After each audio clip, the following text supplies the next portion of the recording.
जय माँ पीताम्बरा, जय श्री महाकाल।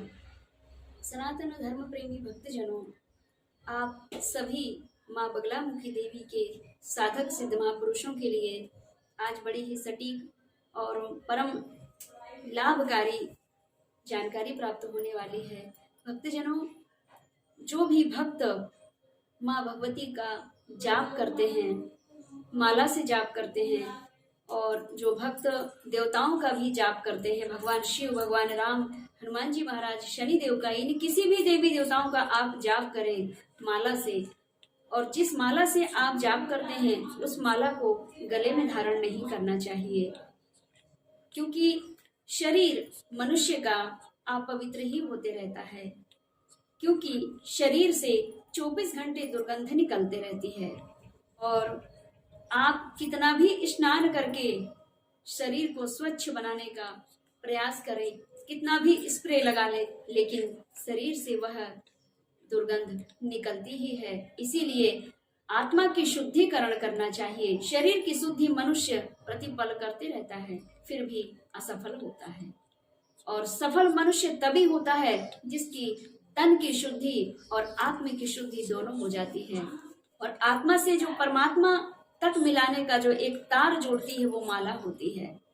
और माला को सिद्ध किया जाता है शुद्ध जल से स्नान, गौ पंचामृत से स्नान, हल्दी, चंदन, कुमकुम, तिलक, वंदन, रोरी, गुलाल इत्यादि से जो तिलक वंदन करके माला को सिद्ध किया जाता है, तो वो माला में करंट आ जाता है, पावरफुल हो जाती है वो माला।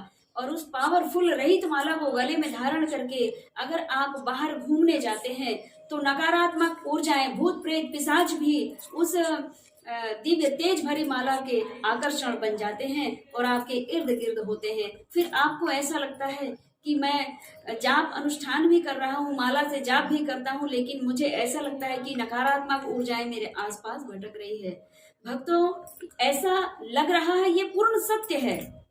मैं भी कहूंगी कि यह पूर्ण सत्य है। इसीलिए सत्य है कि वह दिव्य तेजमयी माला को आप धारण करके और बाहर जब घूमने जाते हैं तो जो कई दिनों से भटक रही प्रेत आत्माएं होती हैं, वे चाहती हैं कि यह दिव्य परमात्मा की जो दिव्य शक्ति इस माला के अंदर विद्यमान है, जिस माला के फेरते ही यह मनुष्य परमात्मा की प्राप्ति सुलभता से प्राप्त कर रहा है, तो कम से कम हम प्रेत योनि को प्राप्त कर लिए हैं और परमात्मा की भक्ति नहीं कर पा रहे हैं, तो यह माला में जो करंट है उसी को स्पर्श करके और हम अपने इस प्रेत रूपी आत्मा से हम मुक्ति पाकर के परम धाम को प्राप्त कर सकते हैं। इसीलिए प्रेत आत्माएं आपके इर्द गिर्द भी घूमती है, जिसका आभास आपको प्रतिपल होते रहता है। ऐसे मनुष्यों के लिए कहूंगी कि जो भी भक्त जाप अनुष्ठान करते हैं तो जाप की माला को गले में धारण ना करें, पूजन स्थान पर रखकर ही और आप अपने जो भी कार्य है उसके लिए निकल जाएं। माला को सिद्ध करके अगर आप जाप नहीं करते हैं तो माला फिर मन से लड़ती है। माला मन से लड़ पड़ी, कहती है क्यों फेरत है मोए, और कर का मन का डार के मन का हो।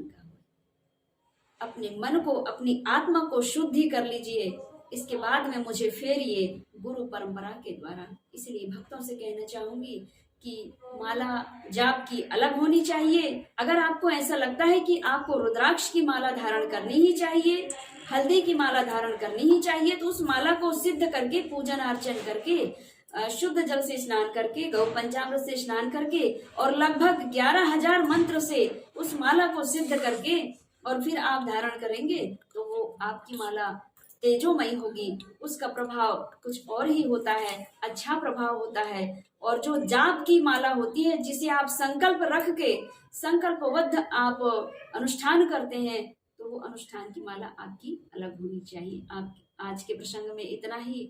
जय मां पीताम्बरा, जय श्री महाकाल।